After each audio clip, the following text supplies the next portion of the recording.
Bem, começamos nosso encontro. Como é que estamos? Bom dia. Deixa eu só deixar aberto aqui os participantes.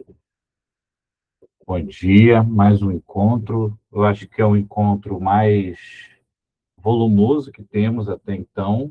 Muita informação, muita coisa acontecendo. Espero que tenham sobrevivido. Espero que tenham passado bem por essa jornadinha. Mas eu acho que agora, depois dessas revelações, a coisa começa a desandar, o que é bom. Eu acho que muita gente comenta que depois dessa passagem aqui a coisa acelera. Eu não lembro qual é o número dessa meta, deixa eu ver aqui no grupo, só para confirmar que essa é a meta, na descrição que eu mesmo coloquei. Nós estamos na quinta meta, é o nosso sexto encontro, mas nossa quinta meta, para falar do capítulo 15 ao 19, que é uma grande jornada de aprendizado para o nosso querido Martin, nosso sofredor Martin, né? Então, no capítulo 15, a gente começa com o Martin sendo um pouco impressionado, né? Então, eu até anotei aqui, né, que eu botei aqui de acordo com o 314, que é o Aluí, ele estava iniciando um longo trabalho de traçar o perfil profissional e pessoal do Martin, para decidir o que ele fazer com ele no futuro, e ele segue lá a determinação.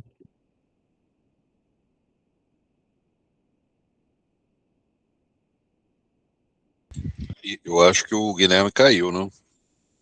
Ele falou que apertou sem querer ali. Voltou. Ah, tá. Ei, muito bom.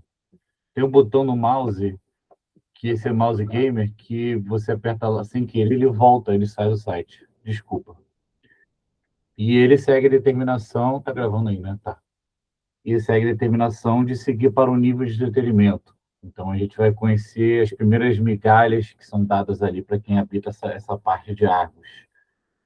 E aí ele descobre que o nível de entretenimento realmente tem entretenimento, né? Ele tem acesso ao simulador de superfície, né? Que na minha cabeça é semelhante ao simulador da Terra, que ele teve que passar.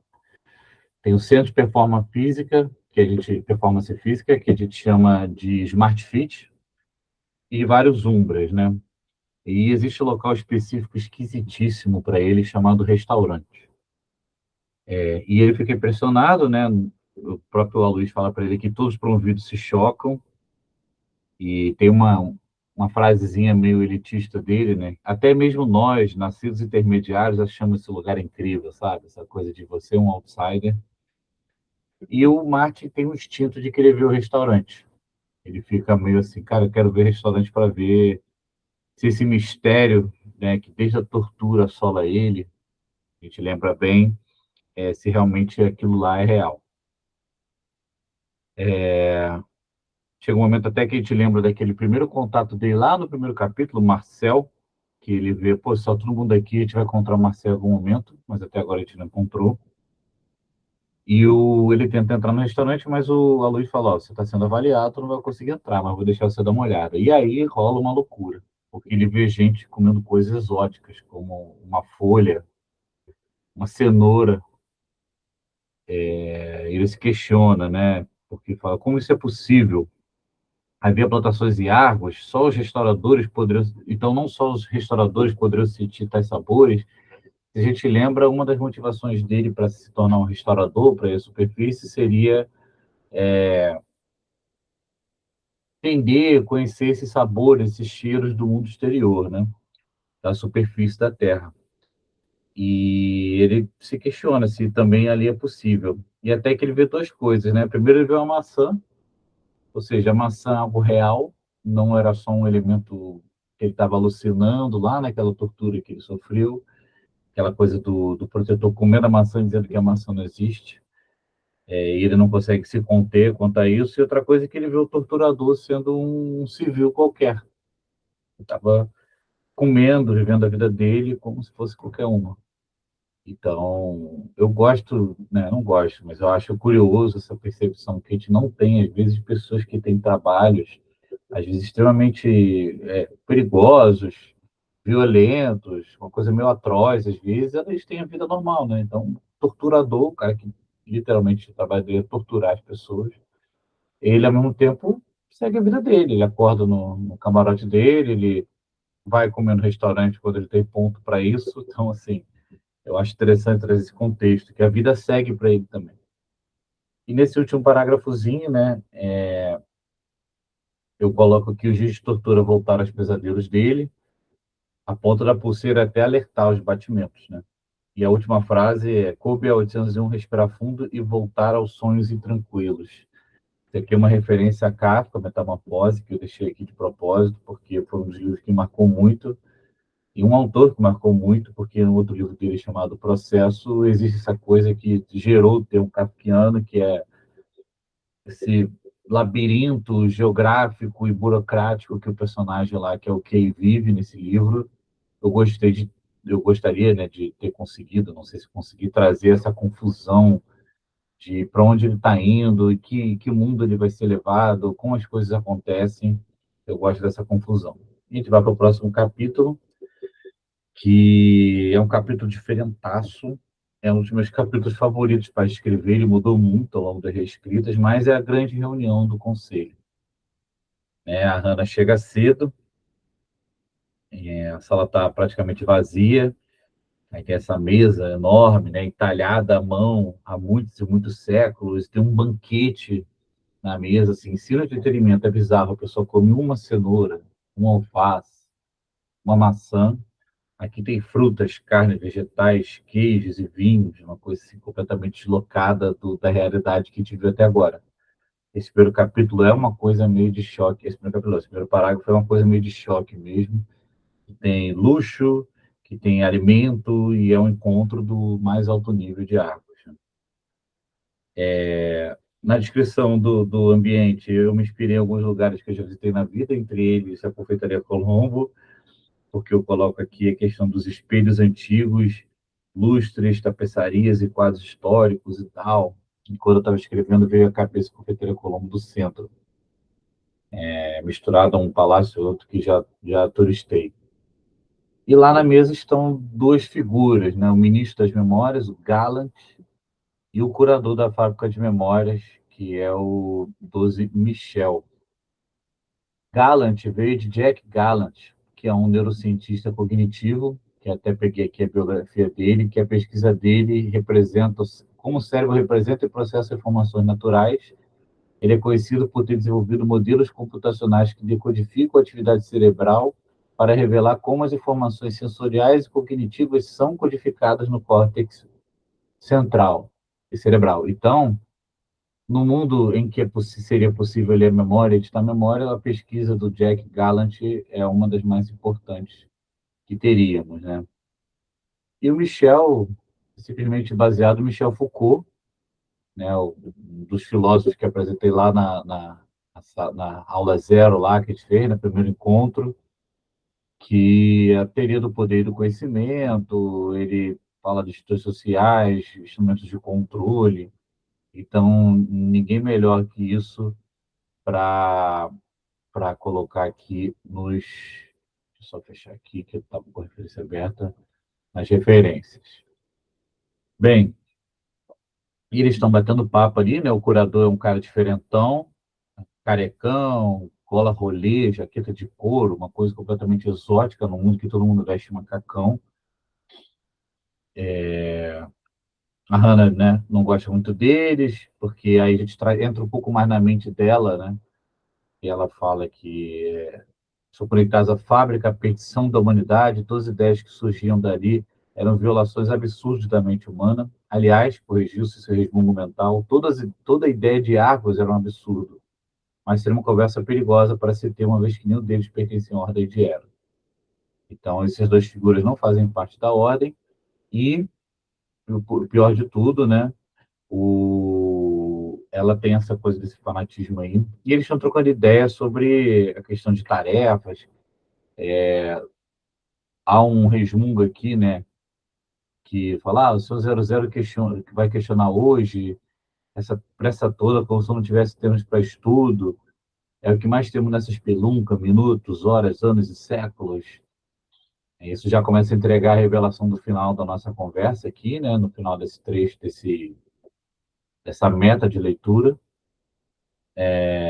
Começa a tocar no assunto da reminiscência, né? Que é entendido a reminiscência como a raiz de todos os problemas. A gente vai voltar a falar disso ao longo do livro.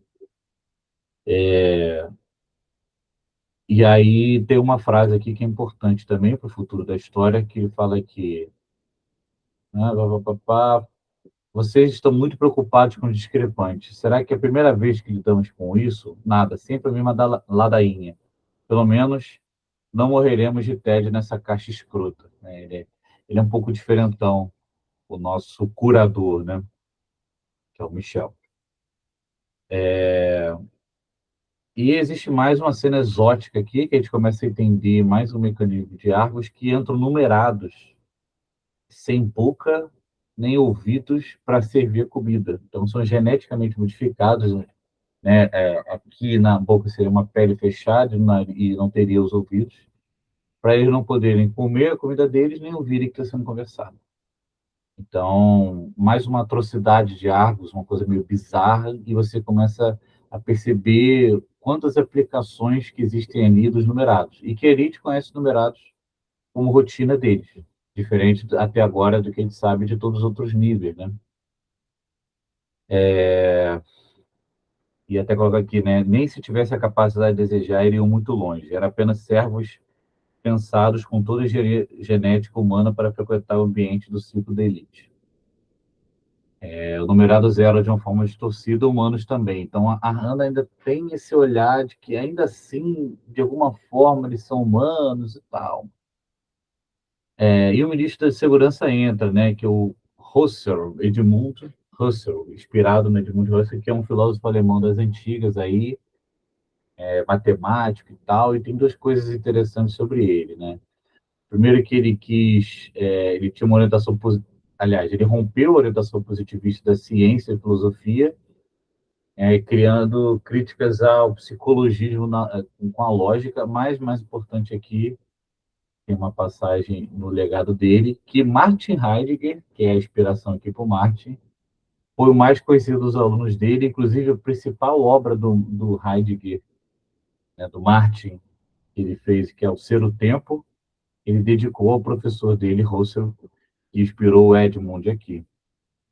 Sempre faço essas referências aqui para dar mais uma camada, para quem quiser pesquisar, né? Eu só introduzo o assunto, mas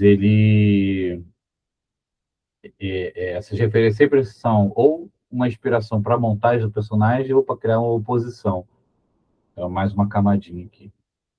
E a gente descobre, né, nos olhares no olhar entre Hannah e Edmund, que há uma cumplicidade, porque ambos são da ordem de Hera.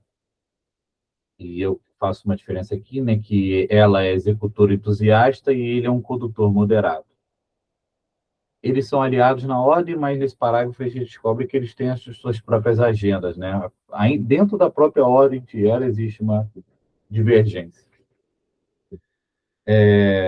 Existe diálogo entre eles e tal, e o próprio Edmund alerta que esse é um encontro extraordinário, que o encontro deles é trienal, né? Então, a cada 3 anos que o conselho se encontra, mas no caso aqui, esse encontro foi excepcional, porque, né, a gente já começa a entender por quê. Lá naquele diálogo lá, eles falam que existem os discrepantes, tem algo acontecendo em Arcos que fez com que eles acelerassem esses encontros. O Edmund, ele cobra o curador sobre um estudo de uma correlação entre edição de traumas e capacidade violenta, inclusive na arquitetura de protetores. Então, assim, eles sabem já dos impactos das coisas que impressionaram o Martin naquela cena que ele viu o cara que se matou. Eles sabem dos impactos e dá para ver que há um tratamento aqui simples de cobaia, da necessidade de melhorar o processo. A gente tem tempo para isso. Então, enquanto os inferiores estão passando por tudo que a gente conheceu, para a elite ali é campo de estudo, é de uma melhoria de produto. Então, assim, existe essa diferença. Bem, entra mais uma galera, né? Inclusive, uma galera meio exótica, outros ministros, uma coisa meio estranha. O pessoal entra nessa coisa alimentar. essas mentes muito poderosas, acostumadas a longo silêncio, conversas nada apressadas, entediadas na maioria dos momentos, mas sedentas por manutenção do próprio poder, pessoas privilegiadas e amaldiçoadas pelo conhecimento das verdades de águas, do destino da humanidade. Realmente, até que ponto seria interessante saber tanta coisa sobre o destino da humanidade? Imagina se a gente pudesse saber, né, o destino real da humanidade aqui hoje em dia. Será que vai ser tão libertador assim? E tem essa entrada triunfal aqui do 00 Jeremy, né? Com numerados sem olhos, uma luz gradual que vai entrando. E ele é um senhor de meia idade, levemente calvo, mas com cabelo longo ali, um calvo veludo. Eu quis trazer esse grande líder de Argos com uma imagem um pouco diferente que te imaginaria de um grande vilão. Porque ele não liga, a verdade é essa, ele não liga. É, é um cabelo branco, inclusive, né? Se imaginar o cara que é a maior entidade desse mundo de Argos, o arquétipo do vilão seria um caminho muito estereotipado para entrar. Mas a gente vai descobrir mais sobre esse mundinho de Argos aí ao longo desse trecho e vai entender por que ele pode escolher a aparência dele como ele quiser. Aí tem esse peso do Jeremy, né? Que encarar Jeremy era como enfrentar um abismo infinito.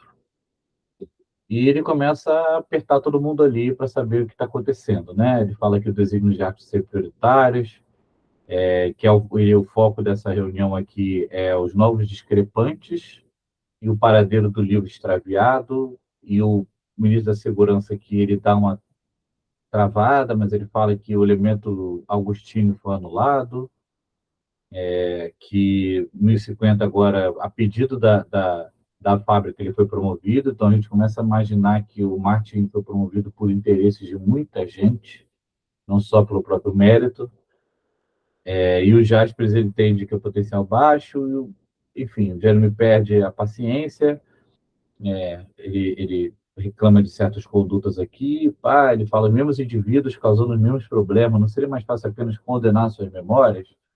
E ele traz o curador para a conversa, né? O curador e o Gallant também.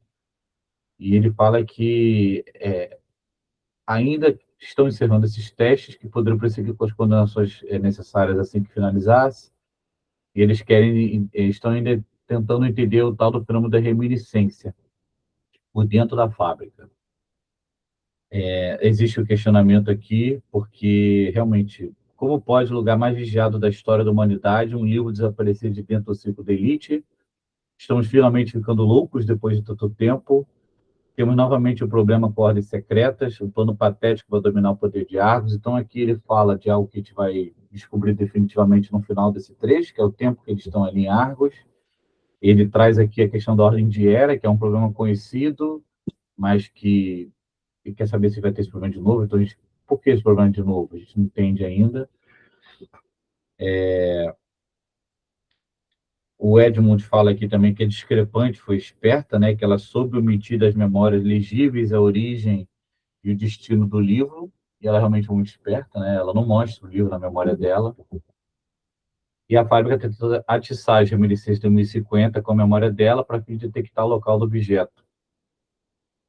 Essa conversa continua e tal, e aí o Jeremy lembra aqui de uma tal de grande condenação, todos estavam lá, então, essa mistura do passado, desse legado, a gente não entende direito porque tem essa conversa tão histórica aí, mas novamente, a gente já sabe de onde veio, agora que a gente leu, sabe que estão muito mais tempo do que a gente imaginava.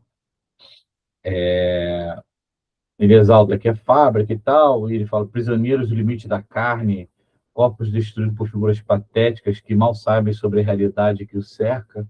Essa conversa bem hostil entre eles. A gente já ouviu muitas vezes sobre essa questão de reciclar as pessoas, né? Tanto que tem determinado momento que o Jeremy ele fala, olha, para essa conspiração estar acontecendo, existem cidadãos muito poderosos envolvidos e eu quero transformá-los em blocos de nutrição. Então, se havia dúvida ainda sobre de onde veio os blocos de nutrição, a reciclagem e tal, está bem claro aqui. Eu trago uma frase que eu já ouvi na minha vida, não para mim, mas já ouvi, que ele fala que se não é problema de audição, agora o problema é de hierarquia. E começa a trazer outros assuntos, né? Ele comenta sobre a sabotagem da energia e tudo mais, a reunião continua. e a gente tem a Hannah no interior dela, né, torcendo para... Torcendo não, né, conspirando e imaginando, pensando aqui que a condenação viria para todos por Hera.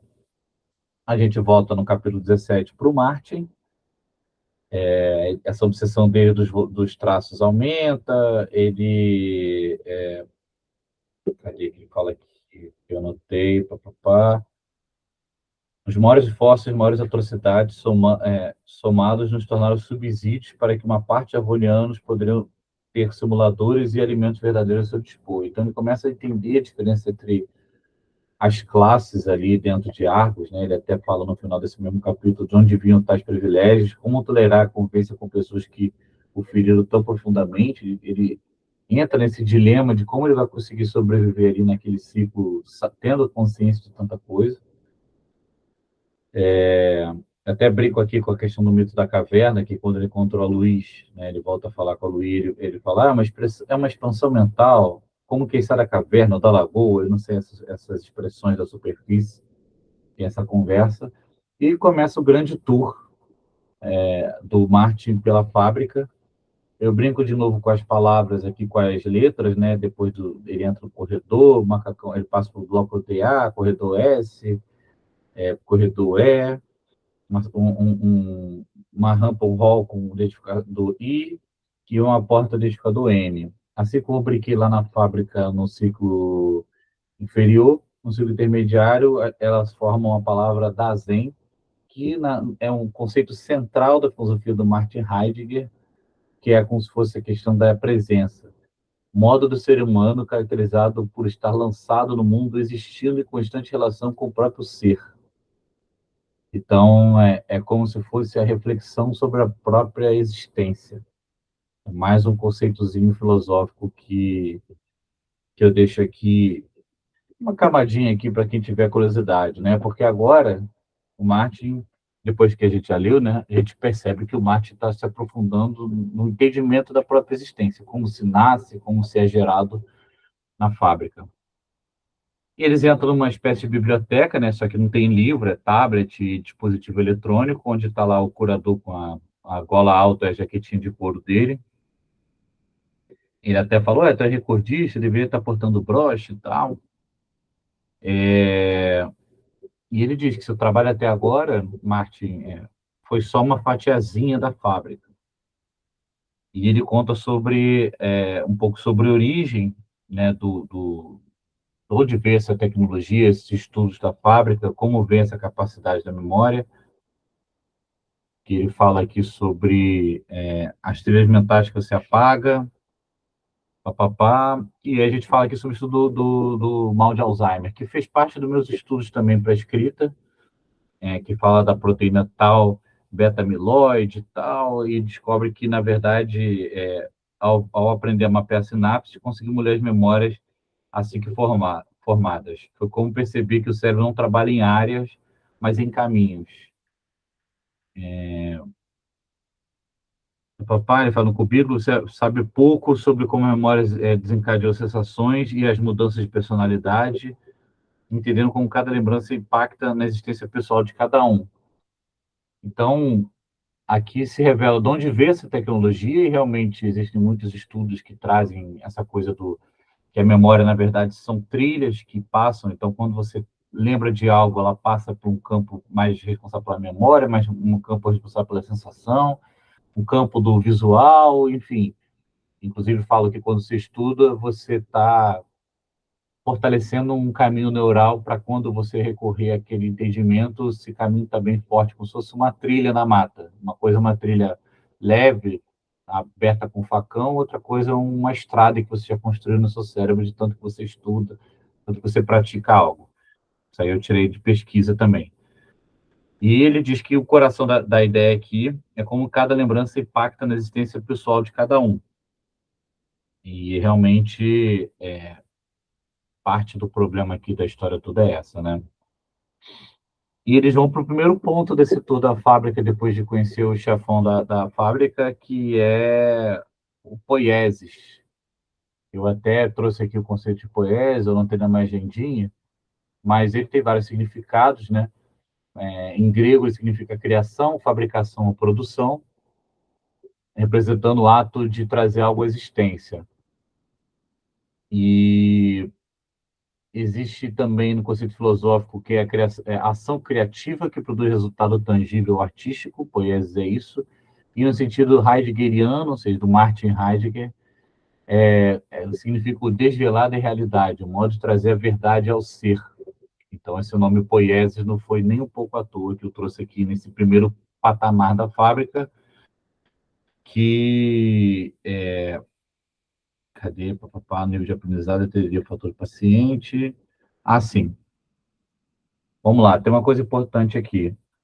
Eu quero trazer sempre o Martin nesse dilema entre a intenção dele de continuar e o ato do próprio trabalho ali, como ele pode ser seduzido por esse mundo do ciclo intermediário. Porque, querendo ou não, ele está aqui, ó, talvez nesse novo nível de aprendizado, ele teria os fatores que levaram o paciente com a marca no olho a tirar a própria vida, ou qual seria o efeito gerador do alerta de personalidade. Então, eu tento trazer um pouco essa curiosidade dele, né, para ele tentar entender, porque ele era muito bom no trabalho dele, então tentar entender o próprio mundo dele, o próprio trabalho dele, que apesar de não ter sido nunca o interesse principal dele, ele é muito bom nisso. Ele até lembra quando ele entra num trenzinho ali, ele lembra do que aconteceu quando ele andou com os numerados, né? Tem alguns easter eggs aqui que eu não vou comentar agora. E aí o cara fala, respira antes de qualquer coisa. E ele dá uma das cenas que eu mais gostaria de um dia ver reproduzido no desenho, em imagem, em filme, qualquer coisa, que esse mundo de tubos e pessoas sendo geradas, essa coisa, né, pessoas boiando em fluido, com fios saindo, esses tubos, essas pessoas trabalhando na criação de novos seres humanos. E aí tem aqui muitas cores, inclusive, né? Eu coloquei luz azulada, roxa, tem um avermelhado dentro dos tubos, e num mundo tão cinza, é algo até dissonante, né? Pessoas de macacão branco e tudo mais. E eu coloco que o Martin nunca pôde acessar no tablet de conhecimento sobre fetos e bebês, mas algo primitivo dentro dele deixou claro que eram vidas e informação que se espalhavam pelo enorme salão científico, adormecidos em líquidos artificiais. E, finalmente, ele descobre, né, depois da provocação de Hannah, depois de ele não conseguir se questionar exatamente como a vida existe, né, finalmente se depara com o segredo da criação da vida de Argos, que é uma produção de seres humanos cobaias pela fábrica. A existência entre o corpo, parte do objeto de estudo, desconsidera a alma que ali poderia existir. Se nem a criação do corpo era humana, o que seria de todas as outras possibilidades? O nascimento em si era a posse de Argos. Então, o nível de controle dessa existência em Argos é tão absurdo que até o nascimento, a própria existência, foge do controle de qualquer pessoa. E a gente passa o próximo capítulo aqui, né? Tem esse Estatuto da Fábrica, que a produção de fetos no setor poiese precisará respeitar o volume da criação previamente planejado pelo Conselho. Ele até olha para os tubos e se pergunta em qual desses tubos que meu corpo foi gerado, e ele lida com Loftus, a chefe da criação, que é baseada em Elizabeth Loftus, que é uma neurocientista dos nossos tempos, ela ainda está viva, mas que ela é especializada em memória humana e ela trabalha com pesquisa sobre a maleabilidade da memória, e ela fez grandes descobertas sobre o efeito da desinformação e a memória e testemunhas oculares na construção de falsas memórias. Então, a chefe da poiesis tem essa referência aqui, a chefe da criação. E é um termo meu, né? Chefe da criação. Criação do quê, né? Esse é um termo que eu mudei várias vezes até chegar aí. Ela até cumprimenta a mão dele, ela também é mesótica. Na fábrica está lidando com muita gente diferente, né? Nós, nerds, somos muito diferentes, e nessa fábrica, imagina nerds com tanto tempo de existência. E, bem, mesmo nesse ambiente, né, o contato de pele com pele é muito estranho para ele tem essa sensação e tal. E aí tem, assim, o ponto de vista dela, no campo mais funcional, a gente tem que entender que, do ponto de vista dela, ela tem a razão dela, né, na cabeça dela. Porque ela fala, nada mais humano que a origem ser comum a todos. Aqui embaixo não podemos nos dar o luxo de usar recursos com grávidas, crianças e adolescentes. Imagina quantos anos seriam precisos para então se tornarem cidadãos. Em vez de demorarmos 18, 20 anos para sermos úteis, né, essa coisa da sociedade utilitária, o termo que ela usa aqui, graças à evolução acelerada, podemos nos tornar bons trabalhadores em pouco menos de 5 anos. Literalmente, o termo fábrica é literalmente uma fábrica de pessoas, não só de memória. E fala de onde vem essa construção, né? Papapá, cadê a reprodução? Aí fala que a reprodução era calcada no prazer, que de forma isolada não seria um problema em si, mas na verdade com a praticidade energética disso. E o próprio Martin teve, não é à toa, que lá no início teve uma memória do fim de relacionamento, porque ele mesmo reconhece, faz parte da construção dessa psique dele aí. Porque ele realmente ele fala, eu vi muitas formas de relacionamento nada prazerosa, na verdade havia muito sofrimento, fazendo pouco sentido prático. A memória não estava lá à toa nessa construção dele sobre a ideia de relacionamento. Ela estava lá para fortalecer o argumento daqui. Por mais grotesco que seja, existem argumentos aqui nessa conversa. Ela fala que nós somos evolução, uma sociedade moldada para algo muito maior, e a gente descobre também que existem receitas prontas, existe alguns milhares de códigos genéticos a serem reproduzidos. E aí, né, depois dessa palestra sobre fábrica de pessoas, essa construção, eles seguem um caminho deles. O próprio Luiz fala que é muito, mas é necessário ele conhecer a fábrica, entender a coisa, e de mais uma reentrância, o termo aí de novo, vem a maçã. E ele finalmente tem a primeira sensação de comer uma maçã.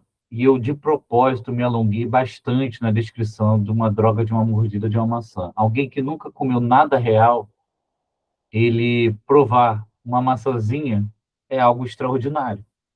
E tem outra coisa aqui também, nessa coisa meio... Acabou que o coisa teve que sair, mas uma coisa da psicologia desse bate-recompensa, tem um pouco do behaviorismo, tem um pouco de um condicionamento aí.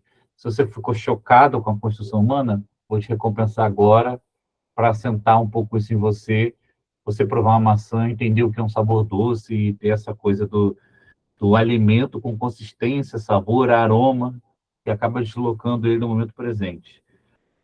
Enquanto ele está comendo, ele está tendo um prazer, o Aloysio fica no ouvido dele, né? Que ele fala, a vida não é justa, nunca foi na superfície nem será em árvores, mas há o que se viver, provar e sentir. Os prêmios por contribuir para a sociedade, para a sobrevivência da humanidade são incríveis, bastando ter coragem para se entregar ao que se espera de cada um. E essa maçã é só um começo. Eu quero o Martin dividido aqui. Mais para frente a gente vai entender por quê, mas eu quero essa pressão, essa coisa de tentar já criar um condicionamento dele ao longo dessa visita na fábrica, ele entender um pouco, ele ser comprado ali mesmo pela ideia da fábrica, né? Eles passam por um reparo dos engenheiros dutos de IA e tal, instalação de filtros, e ele finalmente chega naquela cena das cápsulas que ele viu lá, os numerados. Eu construo, né, um ar diferente, a branquitude da iluminação, então ele percebe que o ambiente não é novidade. Tem aquela milhares de corpos humanos que ele já viu que no simples comando eles são desfeitos no caldo, né? E o Aloy fala para ele, né, que para cada, ele fala que cada um de nós somos encaminhados para cá. Esse termo pega um pouco, né? Nós. Então, até o nome aqui, deixa eu ver se eu pulei o nome que eu não marquei. Não, então, são os ínfas, né?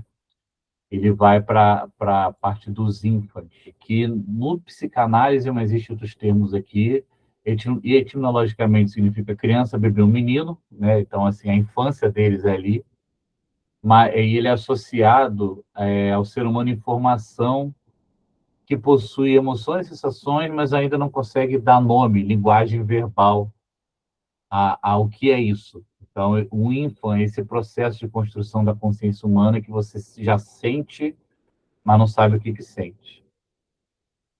E é como se fosse um bebezão, né? Ele chama Nietzsche, né, o fiscal de criação. Nietzsche é baseado em Franz Nietzsche, que é um filósofo matemático, um psiquiatra matemático do passado, né, de 1860, que ele tem estudos de córtex pré-frontal e tal, mas ele examinou as conexões neurais entre o córtex humano e os núcleos talâmicos, né, aqui da nossa espinha dorsal, e ele estava no meio desse estudo quando morreu, mas ele é uma filosofia de estudo dele é que concordamos que os distúrbios mentais são processos definitivos de doenças no córtex. Então, é do início do estudo da neurociência, quando começou a entender a relação entre o comportamento e o que ele se entendia como doença, a composição de todo o sistema nervoso central.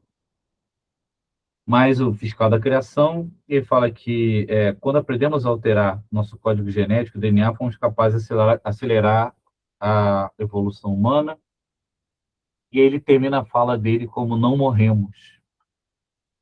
E aí o Marty fala, como assim não morremos? Ele falou, tecnicamente morremos, mas há uma idade limite para se viver. Então, vamos lembrar que o amigo dele está ficando velho demais, né? Então, ele fala que há uma idade limite para se viver. Há um banco de dados de códigos genéticos, dependendo da época, há uma repetição de lotes de cidadãos gerados. Então, existiram outros Martins, a Luiz, talvez com outros nomes e profissões, até mesmo de outros ciclos, a depender da necessidade de Arcos. Então, realmente, se as pessoas são geradas numa fábrica, qual é o produto, né, que se usa? Existe um cabedal, né? Até fala aqui que temos milhares de memórias armazenadas em Arcos. Durante a incubação, aqui no setor de info, as consciências são inseridas nos cérebros, assim como são enviados estímulos específicos para que sejam processados determinados comportamentos desejados. Então, é uma grande fábrica de pessoas ali, mas existe um limite do que pode ser feito, né? Se é uma arca da humanidade, então existe o limite do número de pessoas que havia ali, e, consequentemente, existe o limite de códigos genéticos e de memórias a serem reaproveitadas ali. Então, como no final do capítulo a gente descobre o tempo que eles estão ali, imagina quantas vezes os códigos genéticos já foram aproveitados e modificados, as memórias que são colocadas ali também, né, nesse mundo. Só que isso gera uma conclusão, né? Que se há um banco de dados de todas as mentes de Argos, poderia ser possível recuperar as memórias de Agostinho. Então, empolga ele se aprofundar nesse mundo, nessa consciência, porque a ideia dele era o que ele fez para sobreviver foi dizer que ele ajudaria nesse plano de recuperar o livro está na memória de Agostini, e ao mesmo tempo a ideia dele era descobrir o paradeiro dela. Então ele se empolga com essa possibilidade. Ele faz uma pergunta, né, olhando para essa conversa toda, que isso não faz sentido se dessa forma existiram vários de mim, de nós, em certa quantidade específica, reaproveitados. Há quanto tempo estamos em Argos? E aí a gente descobre que estão lá em Argos há 2.500 anos. Mais do que a gente mede o nosso calendário hoje. E a gente vai para o tabletzinho, né? Que fala da reciclagem de material, que seria diferente de usar uma máquina, a técnica de direcionamento cognitivo e comportamental dos humanos já era bem consolidadas, havendo uma gama de possibilidades de manejo de indivíduos e grupos organizados, e salienta-se o papel dos cidadãos como propriedade indelével de Argos, acima de toda e qualquer individualidade em prol do progresso coletivo e da disciplina produtiva. Então, são todos propriedade aqui. Aí tem uma cena rápida aqui no Umbra, para fechar. Tem aqui o Estatuto da Fábrica, né, que é vedado acesso à própria memória, independentemente da posição hierárquica, ou seja, a pessoa não pode acessar a própria memória, mesmo ela sendo da fábrica, em níveis superiores, como o Marte está indo. E a coordenação de qualquer memória somente procederá mediante a determinação do ministro da Segurança. Não vou dizer porque isso aqui está exatamente nesse capítulo, mas tem uma construção aqui de um easter egg também. Bem, no Umbra estão Menon e Jasper, né, abalados, Jasper traumatizado e o Menon boladão, né, o entregador está com hematomas e arranhões, e ele fala aqui que acordou num canto deserto do ciclo de produção e arrastou para o camarote. Dia seguinte a vida seguiu, e não sabe por quê, ele está meio sem potencial. Marte sumiu, Agostinho sumiu, ele apanhou, foi parar no canto da produção, não sabe, né? Então ele está. E o Meno quer saber por onde vocês andaram, ele fala que não é seguro que você sabe, então ele está nessa coisa, até que aparece uma mulher, estatura baixa, cabelo ruivo, relativamente curto, número 993 no peito. E ela já vai direto ao ponto, fala, Marte está bem, ele foi promovido, agora é o número 801, ele não deve voltar tão cedo, temos que ter paciência. E aí Meno não entende, e quem aparece para eles é a Acrásia, a chefe dele, da fábrica de memórias. O que raio a Acrásia está falando com o Meno e com o Jasper sobre o Marte? De onde veio isso, né? E aí ela fala, ele agora faz parte de um plano muito maior do que ele mesmo, do que todos nós, e vocês também estão envolvidos. E o Jasper se recusa e tal, ele fala, você realmente acha que estaria vivo se não fosse pelo interesse de alguém de Argos, depois de tudo isso? E o Meno pergunta o que eles querem, e ele fala, você só precisa saber o suficiente, assim como eu. Há muita coisa errada em Argos, estamos aqui para corrigir isso. Por Hera, tudo se dará por resolvido em pouco tempo. Onde está o livro? A pergunta mais feita aqui é onde está o livro? E o Jasper dá uma tremida lá e tal, só que está mais para dentro da cabeça do Meno, né? Então ele acha que o amigo desapareceu, uma sabotagem foi realizada nos geradores de acoplamento, o Jasper retornou ferido e acuado, e logo após surge uma alta funcionária da fábrica para perguntar coisas sobre o objeto proibido. Para o Meno, aquilo está uma viagem, né? Ele não sabe de muita coisa. E aí, como sabemos que você é aliado e não alguém nos testando? Está tudo muito estranho. Não me sinto seguro em estar com você desse jeito em uma conversa proibida. Ela fala, pois eu salvei. Quando colocar a memória da garota para ele editar, era um teste. Se falhasse, estaria condenado. Ele titubeou diante da tarefa, logo diante da cena dela com a posse do livro.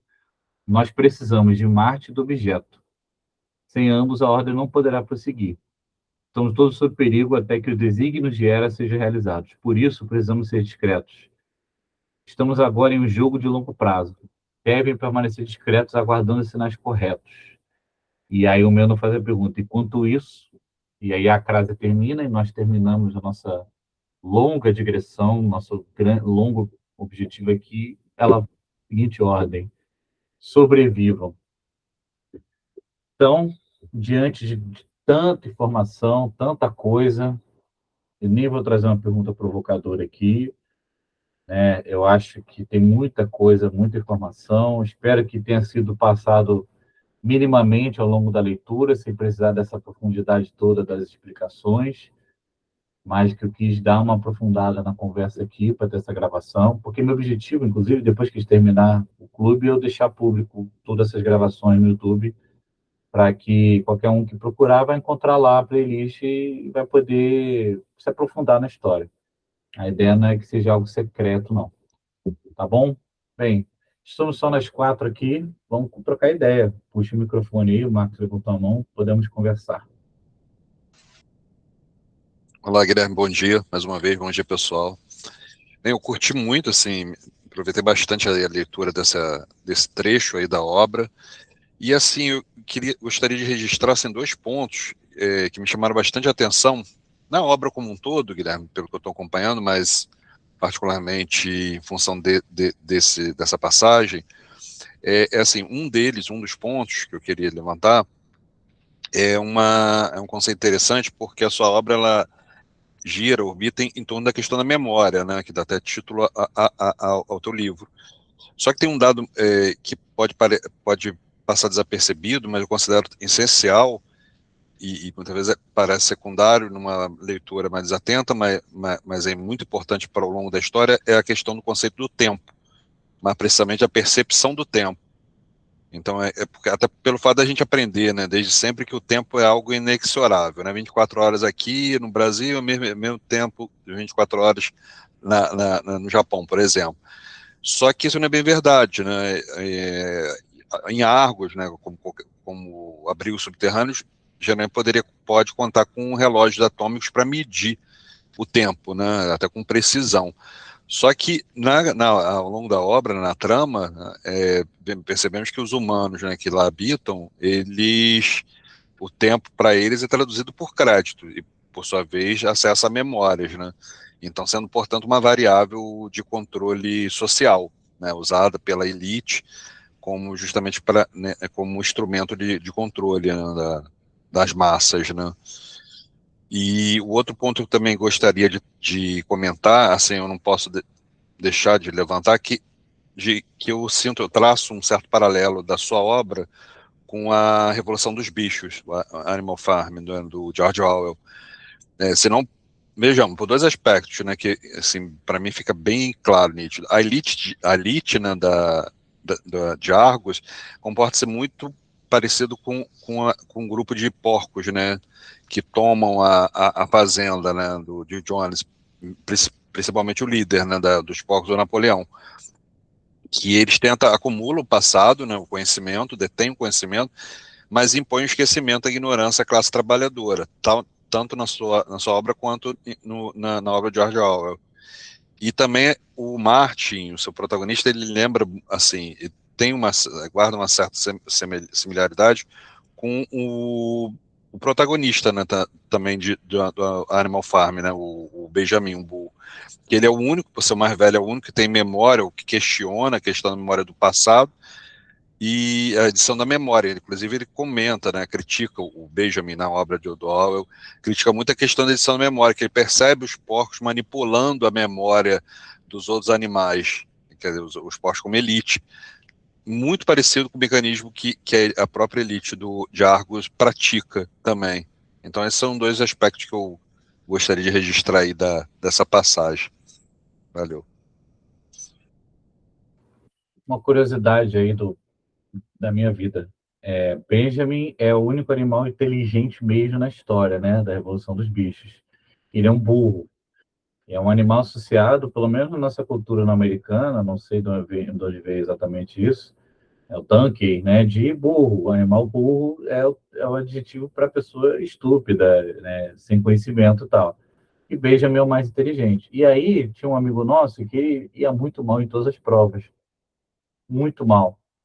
E aí começaram a dar. Teve esse livro, Revolução dos Bichos, numa aula de literatura, foi feita a prova, cada um fez do seu jeito. Com certeza as pessoas não leram atentamente, ou nem leram, porque várias pessoas começaram a dar apelido desse amigo de Benjamin, porque é o nome do burro. Só que o burro mais inteligente da história. E aí, por que tá dando apelido de Benjamin? E até hoje usam, até hoje. De vez em quando ele fala alguma coisa no grupo, eles falam Benjamin. Só que Benjamin é inteligente, tá chamando de burro, porque é um animal burro, mas a pessoa leu com uma atenção, tanto de uma atenção tão, né, se leu, que nem pegou essa loucura. Então, assim, é uma boa lembrança. Vou começando do final, né? Acho que a frase mais marcante e clichê do Revolução dos Bichos todos os animais são iguais, mas alguns são mais iguais que os outros, né? Isso surge na conversa da Poiesis, que fala, olha, nada mais incrivelmente igual como todo mundo ser nascido dessa forma. Não existe, mas existe, né? Lá na fala do entretenimento tem gente que nasce intermediário, existe elite.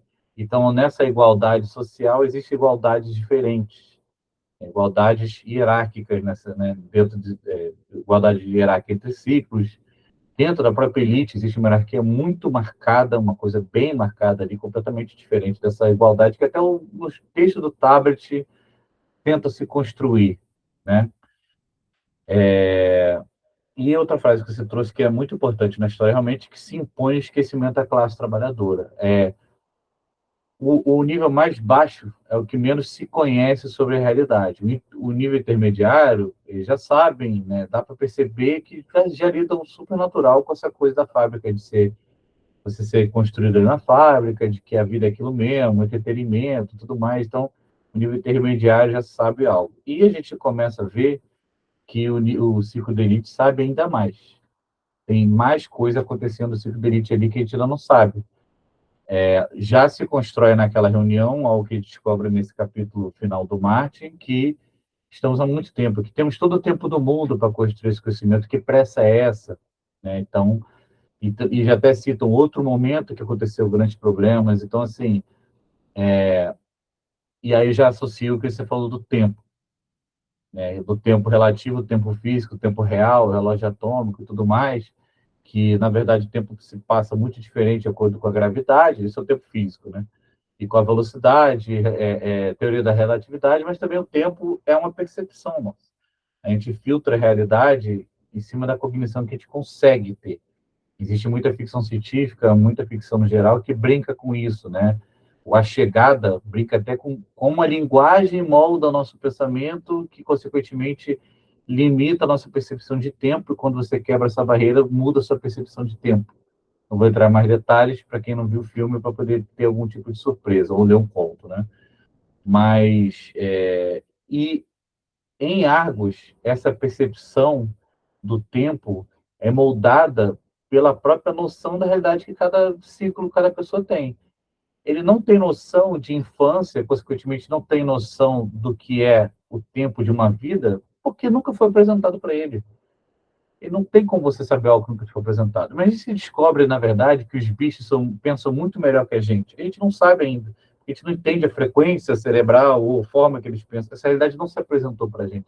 Então, como é que a gente pode ter noção de algo que a gente nem tem como tocar nessa ideia, nesse conceito? Então, a percepção de tempo é muito relativa para eles. Ele, desde o início, é incoerente ele estar editando memórias do exterior, né? Na cabeça dele, a pessoa que está lá no abrigo e está editando o trauma do passado, desde o início é incoerente. Não fecha o tempo ali. Como é que ele não sabe o passado, ele não sabe a superfície, e tem uma idade próxima de pessoas que ele está editando a memória do passado? Desde o início, isso é uma coisa incoerente de propósito, porque é incoerente a própria existência deles ali. O papel dele, a gente vai descobrindo, ele faz parte de grandes testes e grandes produções de mudança do que é o estar humano, o que é a mente humana. Na conversa dele com o curador, ele está falando ali, não, a gente quer moldar a ideia, a gente quer mudar os caminhos, mas a gente tem uma grande barreira, que é essa tal dessa reminiscência, que a gente está aprofundando aos poucos aqui. Nossa grande barreira é essa consequência da memória que a gente não entende 100% como tratar ela. Então, a própria percepção de tempo acaba sendo afetada nessa conversa, né? É isso.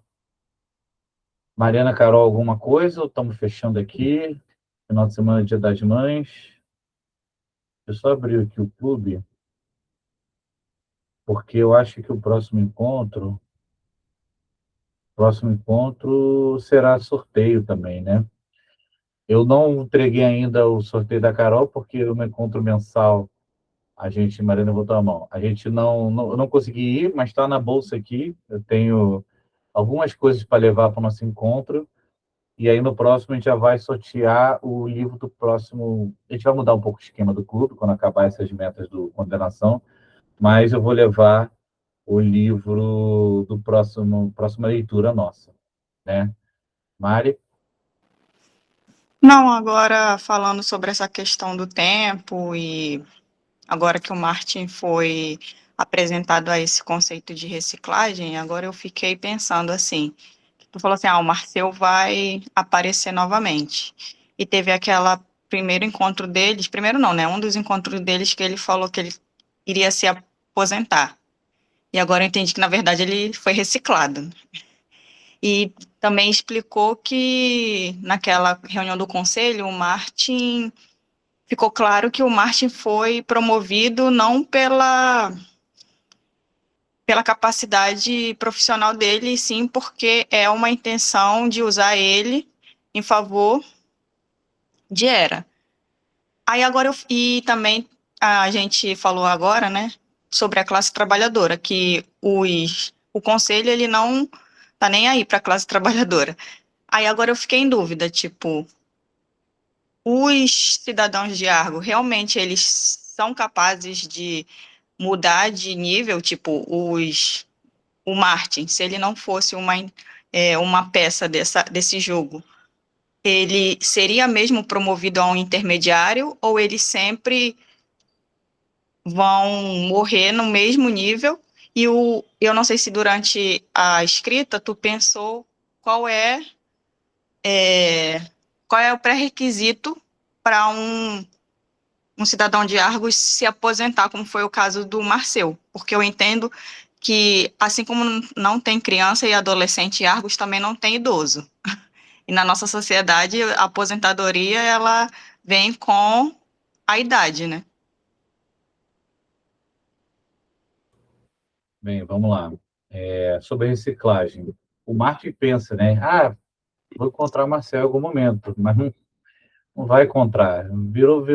Foi reciclado claramente, né? Eu comento dele lá para depois no conselho falar falam que querem transformar as pessoas em bloco de alimento. Então, com certeza ele não aposentou, já respondendo a última, vou voltar nisso.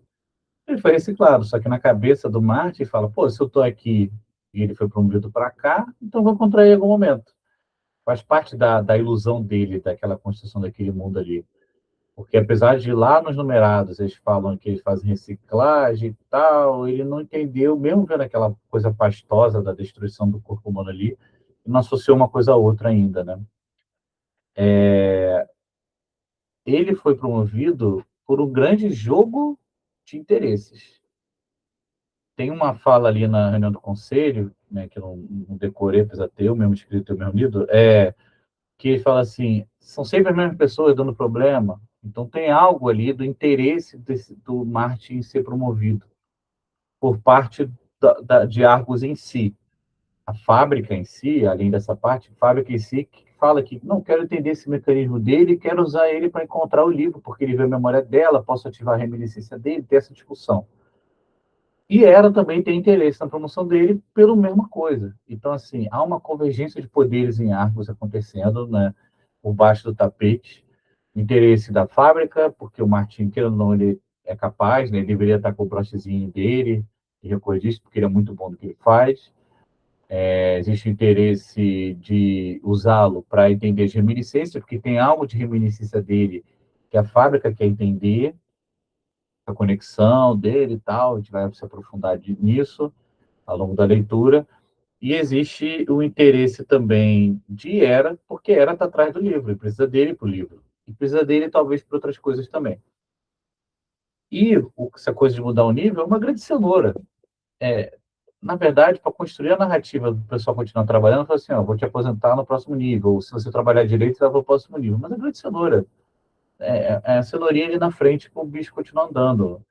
Não existe aposentadoria, né? Quando chega na idade que você já não é mais tão útil, você é reciclado. E aí, teu material genético vai ser utilizado em algum outro momento, em cima da própria matéria-prima que você é. Porque tudo ali é uma matéria-prima. Agora, então, a gente entende que tudo ali é matéria-prima, porque tudo pode ser reciclado. A tecnologia ali em Argos é a ponto que você consegue aproveitar todos os elementos químicos de tudo para ressignificá-los. Então, você vai ressignificar o corpo humano no alimento, vai ressignificar um monte de coisa em cima dessa construção. Mas é isso, mudar de nível, na verdade, até quando eles falam assim, já vivemos outras vezes, já tiveram outros Martes, às vezes com outros nomes, às vezes em outros ciclos, é uma distribuição logística, é simplesmente uma logística aquilo ali. A promoção, o subir de nível social, é apenas uma construção para manter você sob o controle, pois se você atender o que o sistema espera, você vai ser beneficiado e conseguir subir de nível. Mas é só ficção, como a gente sempre tratou aqui. Beleza? Bem, dito isto, eu acho que encerramos. Vou abrir aqui a gravação para encerrar. Então, quem está na gravação, valeu. Vou parar.